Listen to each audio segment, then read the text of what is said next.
latar belakang kami mengambil pembuatan kombucha untuk praktek bioteknologi adalah yang pertama, memanfaatkan proses fermentasi. Kombucha dibuat melalui proses fermentasi mikroorganisme, yaitu SCOBY, Symbiotic Culture of Bacteria and Yeast.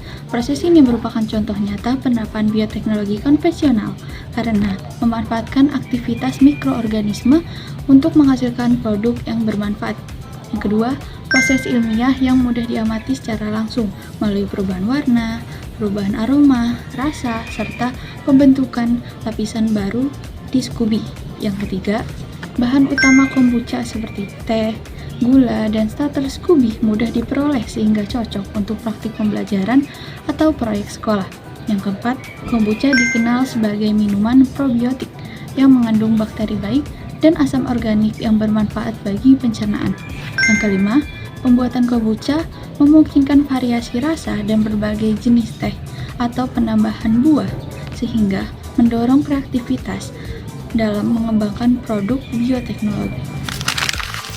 Rumusan masalah yang pertama, bagaimana proses fermentasi dalam pembuatan kombucha menggunakan kultur SCOBY atau Symbiotic Culture of Bacteria and Yeast. Yang kedua, mikroorganisme apa saja yang berperan dalam proses fermentasi kombucha. Yang ketiga, bagaimana pengaruh buah waktu fermentasi terhadap rasa, aroma, dan warna kombucha yang dihasilkan. Tujuan dari penelitian kami yang pertama untuk mengetahui proses fermentasi pada pembuatan kombucha menggunakan SCOBY atau Symbiotic Culture of Bacteria and Yeast. Yang kedua, membandingkan hasil fermentasi kombucha yang ditambahkan buah stroberi dengan kombucha tanpa penambahan buah. Yang ketiga, menganalisis pengaruh penambahan buah stroberi terhadap rasa, aroma, tingkat keasaman, dan aktivitas fermentasi kombucha.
Oke, di hari pertama, SCOBY masih menyesuaikan diri dengan lingkungannya karena kami baru menaruh teh dan gula ke dalam wadah yang akan menjadi tempat tinggal SCOBY-nya. Jadi SCOBY-nya kami masukkan di hari pertama dan tampak SCOBY eh, ada yang tenggelam dan ada yang sedikit mengapung.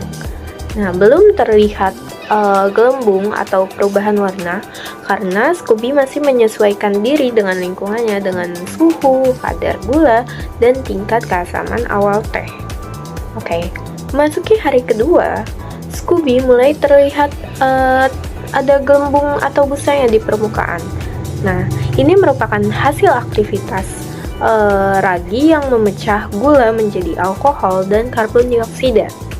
Oke, aromanya itu mulai sedikit asam karena bakterinya mulai mengubah alkohol menjadi asam organik.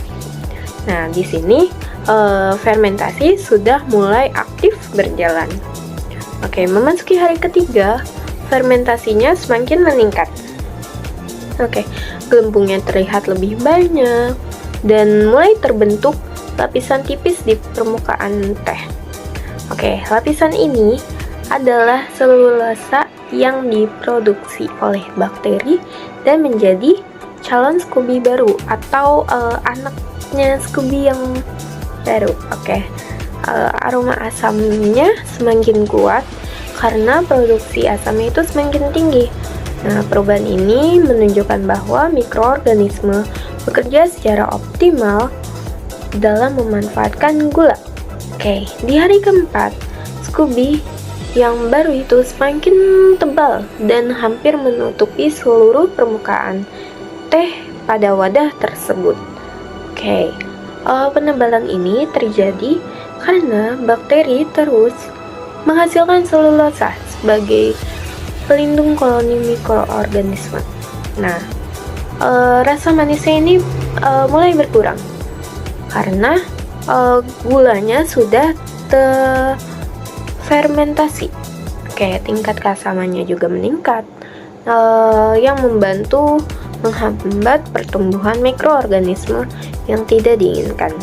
Selanjutnya, pada hari kelima, Scooby baru sudah mulai terbentuk dengan jelas dan cukup tebal. Oke, cairan teh menjadi lebih keruh akibat aktivitas mikroorganisme dan sisa hasil fermentasi. Nah, aroma asam yang khas kombucha ini semakin terasa, menandakan kandungan asam organik meningkat. Gelembung terlihat semakin banyak sebagai tanda fermentasi atau Scooby-nya ini masih hidup dan masih berlangsung. Oke, pada tahap ini teh kombucha sudah memiliki rasa antara asam dan sedikit manis, dan ini tergantung dari lama fermentasi dan kondisi lingkungan serta tempat tinggalnya. Oke, secara keseluruhan pada hari pertama sampai hari kelima, di teh kombucha tanpa strawberry ini awalnya berwarna bening. Oke, teksturnya ini masih encer, Scooby-nya mengapung, dan ada juga yang sedikit tenggelam. Teksturnya ini masih lembut dan kenyal. Rasanya rasa manis dari teh tersebut. Oke, kondisi awal teh kombucha dengan strawberry ini juga sama, masih berwarna bening, cairannya masih encer, Scooby-nya masih ada yang mengapung, ada yang tenggelam, dan dan lembut serta kenyal. Rasanya ini masih manis sama seperti rasa teh. Oke, kondisi akhirnya ini kombucha tanpa strawberry ini mulai berubah warnanya menjadi coklat keruh. Oke, teksturnya ini lebih tebal dan kenyal serta gelembungnya lebih banyak. Oke, untuk rasanya ini asam dan manisnya ini sudah berkurang. Aromanya juga asam yang cukup kuat dan segar. Lalu teh kombucha dengan strawberry ini sudah lebih tebal dan gelembungnya lebih banyak, sama seperti teh kombucha tanpa strawberry. rasa asamnya lebih dominan karena penambahan buah stroberinya. Nah, untuk aromanya sama seperti teh kombucha tanpa stroberi, asam cukup kuat dan segar. Oke, jadi kami menambahkan stroberi di hari kelima untuk menunjukkan adanya perbedaan perlakuan pada Scooby. Jadi kami membuat dua wadah untuk tempat tinggal Scooby, yang satu tanpa strawberry atau original dan yang satu dengan strawberry. Oke, sekian hasil pembahasannya. Nah, dari video yang tadi ditayangkan dapat disimpulkan bahwa keduanya merupakan produk bioteknologi konvensional yang dihasilkan melalui proses fermentasi oleh kultur simbiotik bakteri dan ragi atau Scooby. Kombucha dibuat melalui fermentasi teh manis yang menghasilkan senyawa seperti asam organik, karbon dioksida, dan probiotik yang bermanfaat bagi kesehatan. Teh kombucha original memiliki cita rasa asam segar dan aroma khas hasil fermentasi tanpa tambahan bahan perasa. Sementara teh kombucha yang diberi tambahan buah stroberi mengalami fermentasi lanjutan atau second fermentation yang mempengaruhi rasa, aroma, dan tingkat keasaman. Penambahan stroberi menyebabkan rasa menjadi lebih asam karena adanya tambahan gula dari buah dan yang difermentasi kembali oleh mikroorganisme. Selain itu, aroma yang dihasilkan juga menjadi lebih harum dan lebih segar dibandingkan dengan kombucha yang original. Dengan demikian, perbedaan di antara kedua kombucha original dan juga kombucha strawberry terletak pada variasi rasa, tingkat keasaman, serta aroma yang dihasilkan akibat penambahan bahan alami. Cukup sekian dari video kali ini. Wassalamualaikum warahmatullahi wabarakatuh.